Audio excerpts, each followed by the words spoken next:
भारत में मोदी के लोगों को मुसलमान खटकने लगे, जुल्म की एक और कालक सेक्युलर भारत के चेहरे पर मल दी। मुजफ्फरनगर के नौजवान अदनान ने सरकारी मुलाजमत का मुतालबा किया तो हुक्मरान जमात बीजेपी के वर्कर्स आपे से बाहर हो गए। नौजवान को बदतरीन तशद्दुद का निशाना बना डाला। देख लिया, भारत में मुसलमानों पर मजालिम बढ़ रहे हैं, अक़लियतें महफूज नहीं। अक़वाम मुत्तहिदा का इंसानी हुकूक कमीशन भी चीख उठा, दलतों और कबायलियों का इस्तेहसाल किया जा रहा है। सरबराह मिशेल बाचले की रिपोर्ट, कहा भारतीय पॉलिसी से मुआशी मफादात को धचका लग सकता है। आर्मी चीफ की जेर सदारत कोर कमांडर्स कॉन्फ्रेंस, पुलवामा वाकये के बाद कश्मीर में भारतीय मुजालिम पर तशवीश का इजहार। कॉन्फ्रेंस में कौमी लाहे अमल पर पेशरफ्त का जायजा भी लिया गया। पाक फौज का मादरे वतन का हर हाल में दिफा करने का अज़्म। ISPR के मुताबिक आर्मी चीफ ने नेशनल एक्शन प्लान पर अमल दरामद यकीनी बनाने की हिदायत की है।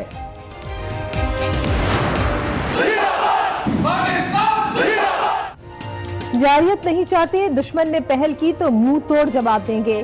पाक बहरिया के सरबराह का दो टोक पैगाम। शुमाली बहरा अरब में अगले मोर्चों का दौरा, एडमिरल जफर अब्बासी को ऑपरेशन तैयारियों पर ब्रीफिंग। अमीरुल बहर ने तैयारियों और जवानों के हौसले को सराहा।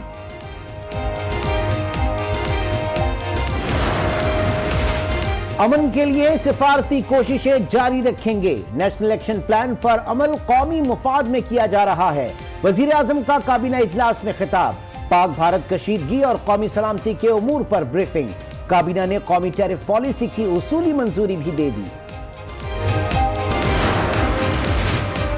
सऊदी वजीर खारजा आदिल अल जुबैर इस्लामाबाद पहुंच गए। वली अहद शहजादा मोहम्मद का पैगाम लाए हैं। सियासी और अस्करी क़यादत से मुलाकात करेंगे। पाक भारत कशीदगी और दीगर उमूर पर बात होगी।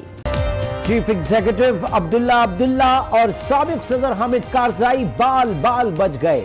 अफगान दारुल हुकूमत काबुल में पै दर पै धमाके, 7 अफराद जाँ बहक, 2 सदारती उम्मीदवारों समेत मुताद्दिद जख्मी हो गए। रहनुमा अब्दुल अली मजारी की बरसी की तकरीब को निशाना बनाया गया। अहम सरकारी और सियासी शख्सियात शरीक थीं। धमाकों के बाद भगदड़, चीखों पुकार मच गई। अफगान मसले का वाहिद हल मुज़ाकरात है। वज़ीर खारजा शाह महमूद का बयान, कहा पाकिस्तान खित्ते में अमन चाहता है, इसीलिए अभिनंदन को रिहा किया। अफगान अमन अमल के लिए पाकिस्तान के इक़दामात काबिल तारीफ है। लग्जमबर्ग के वज़ीर खारजा का पाक भारत तनाव और मसले कश्मीर पर तशवीश का इजहार। अमन कोशिशों पर इमरान खान को खराज तहसीन।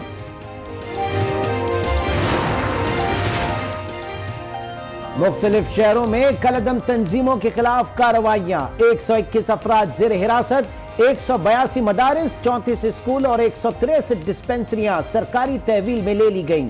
तमाम इदारों का इंतजाम सूबाई हुकूमतों ने संभाल लिया।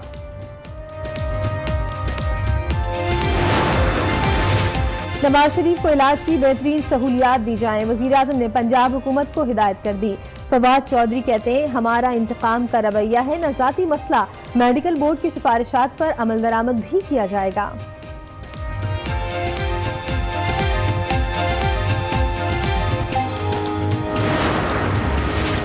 सानिहा मॉडल टाउन पर JIT का इजलास। लीगी रहनुमा ख्वाजा आसिफ और परवेज रशीद से 3 घंटे तक सवालात किए। राना सना ने भी बयान रिकॉर्ड करवाया। शहबाज शरीफ के तहरीरी बयान का जायजा। नई JIT गैर कानूनी है। इमरान और ताहिर सियासी इंतकाम लेना चाहते हैं। राना सना की मीडिया से गुफ्तगू।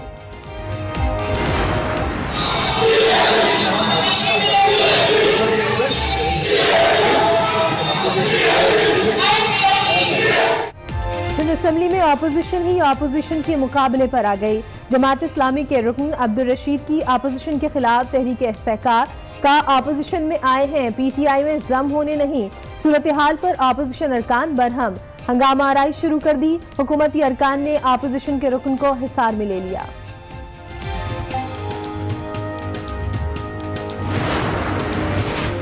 सरकारी मुलाजमीन का दिल दुखा देने वाला रवैया।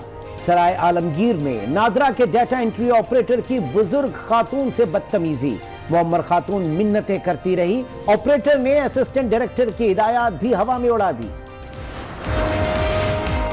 इंसदादी दहशती अदालत में 6 एहलकार ने हतमी चालान दिया। मुल्जिमान को दोबारा 14 मार्च को पेश किया जाएगा।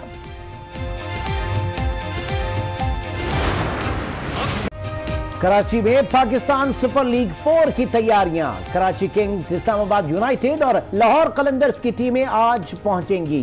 खेलों का मुकाबला 9 मार्च से शुरू होगा। सिक्योरिटी इंतजामात मुकम्मल। मैचेस की कवरेज के लिए ब्रॉडकास्टर्स ने आलात की तनसीब शुरू कर दी। पहली बार स्पाइडर कैंप भी लगाया जा रहा है।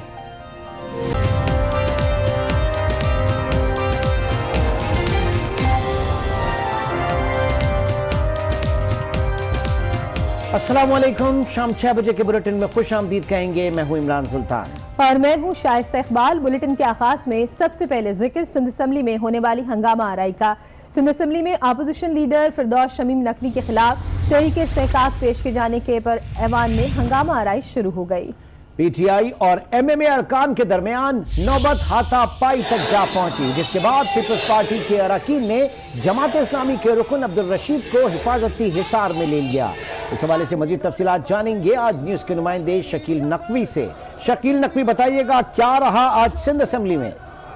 जी, आज सिंध असेंबली का इजलास शुरू होते ही गर्मा गर्मी की नजर रहा। आज जो एमएमए से मुंतखब होने वाले नुमाइंदे हैं सूबाई असेंबली के सैयद अब्दुल रशीद, जिनका ताल्लुक जमात इस्लामी से, इन्होंने आज जो अपोजिशन लीडर है फिरदौस शमीम नकवी, जिनका ताल्लुक पीटीआई से है, तहरीके इंसाफ से, उनके खिलाफ तहरीके इस्तेहकाक पेश की। तो तहरीके इस्तेहकाक पेश करते ही ऐवान में जो है वो शोर शराबा मच गया, धक्कम पेल शुरू हो गई।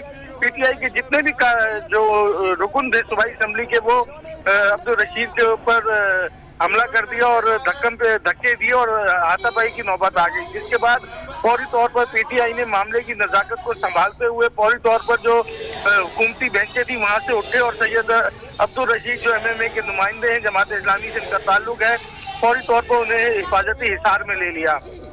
पीटीआई की जानिब से आज ऐवान में शोर शराबा किया गया। जो एजेंडा था असेंबली का इजलास का, उसकी कॉपियां भी फाड़ी गई और शदीद नारेबाजी भी की। ताहम बाद अज़ा मीडिया टॉक की सैयद अब्दुल रशीद ने, उनका कहना यह था कि इस हवाले से जो कुछ भी हुआ इसका फैसला मेरी जमात करेगी। आया मैं इनके खिलाफ एफआईआर दर्ज करवाऊंगा या नहीं, इसका फैसला मेरी जमात करेगी। अलबत्ता अपोजिशन के जो अरकान थे उन्होंने भी मीडिया टॉक की। उनका भी कहना यह था कि आज जो है तहरीके इस्तेहकाक पेश की जा रही थी, ये गलत है। जो पब्लिक अकाउंट कमेटी है अभी तक उसका भी फैसला नहीं किया गया और ये सारे मामला आज चलते रहे और आज ये पूरा इजलास जो है वो शोर शराबे की ही नजर हुआ है। जी, बहुत शुक्रिया आपका शकील नकवी। इन्होंने बस नहीं की, बल्कि मीडिया पर, सोशल मीडिया पर, टॉक शोज के ऊपर इन्होंने टीएलपी और एमएमए के ऊपर जो इल्जाम लगाया है, उससे पूरे पाकिस्तान में हमारे वोटर्स का जो है वो इस्तेहकाक मजरू हुआ है। ऐवान में तहरीके इस्तेहकाक आने पर हंगामा हुआ तो अपोजिशन लीडर सिंध असेंबली फिरदौस शमीम नकवी ने बाहर आकर माइक संभाल लिया।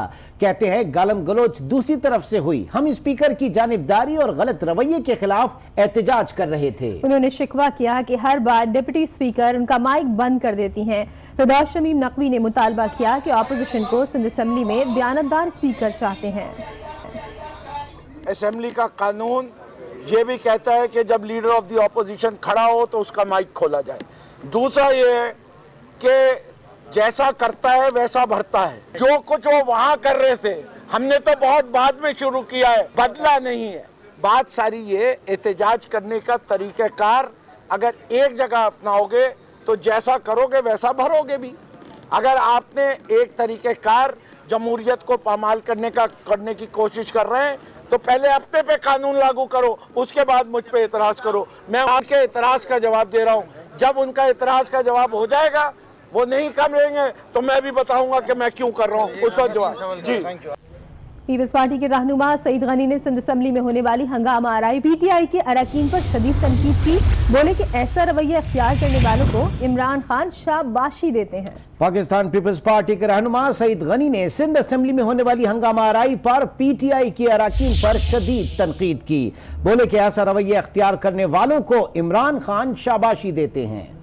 इमरान खान जब इस किस्म की हरकतें करते हुए अपने लोगों को देखता है तो उनको शाबाशियां देता है। जो ज़्यादा बदतमीजियां करता है उसको इमरान खान अच्छा शेरू होने का सर्टिफिकेट देता है। तो यहाँ पर भी मुकाबला यही हो रहा है कि अच्छा शेरू कौन है।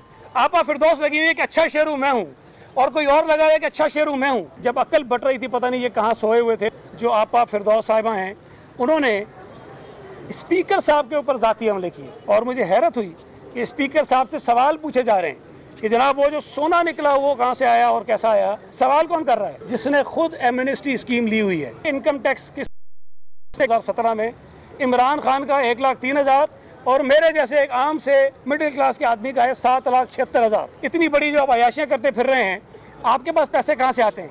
सवालात उन पर हैं, उसको भी छोड़ें। उनकी बहनों तक ने एमनेस्टी ली है। इमरान खान ने खुद कहा कि एमनेस्टी से फ़ायदा उठाने वाले चोर और डाकू हैं और जब मैं इक़्तिदार में आऊँगा मैं सबसे हिसाब किताब करूँगा। हम आज ये सवाल उठाते हैं कि क्या उन्होंने अलीमा खान से हिसाब किताब लिया है? नैब को क्यों होश नहीं है? FIA क्यों सो रही है? FIO को क्यों होश नहीं है? ये बेनामी है। अलीमा खान फ्रंट मैन है। अलीमा खान का नाम इस्तेमाल होता है। पैसा सारा इमरान खान का है, जायदाद इमरान खान की है।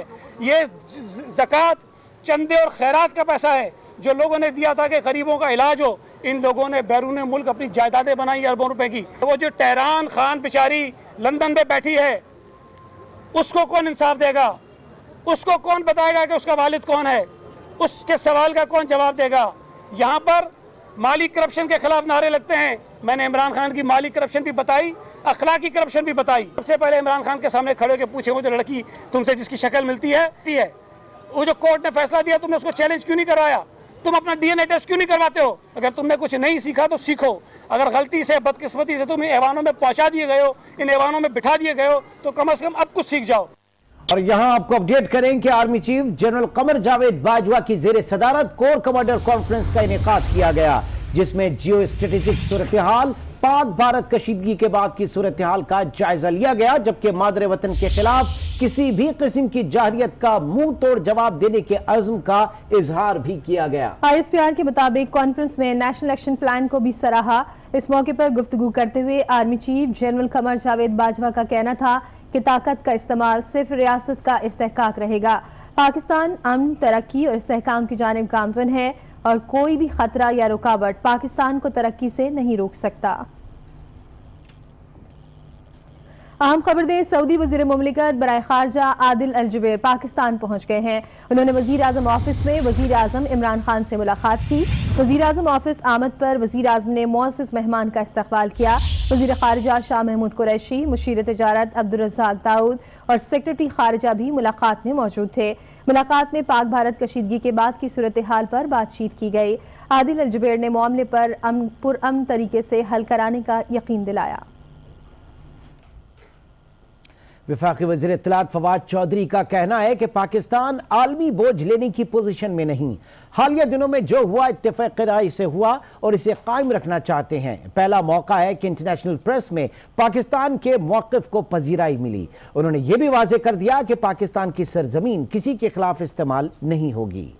जो हालिया दिनों में जिस किस्म का कंसेंसस पाकिस्तान में पैदा हुआ है, जो इत्तफाक राय पाकिस्तान में पैदा हुआ है हिंदुस्तान के मसले को लेकर के, जो हमारा एक मामला चल रहा था और जिस तरीके से पूरा पाकिस्तान इकट्ठा है, हम इस इत्तफाक राय को कायम रखना चाहते हैं। हम नहीं चाहते कि किसी छोटी छोटी बातों के ऊपर ये कंसेंसस हमारा टूटे। हम इक़दामात करेंगे कि पाकिस्तान की जो सरजमीन है वो किसी और मुल्क के खिलाफ इस्तेमाल नहीं होगी। आप देखिए 40 साल के बाद ये पहला मौका शायद होगा कि जब इंटरनेशनल प्रेस में पाकिस्तान के मौक़िफ़ को इंतहाई पजीराई मिल रही है। चाहे दुनिया के वो अखबारात जिनसे हमेशा हमें गिला रहा है, आज वो पाकिस्तान के मौक़िफ़ को सही करार दे रहे हैं और नरेंद्र मोदी और हिंदुस्तान के मौक़िफ़ का मजाक उड़ाया जा रहा है कि किस तरह से आप सिर्फ इंतखाबात के लिए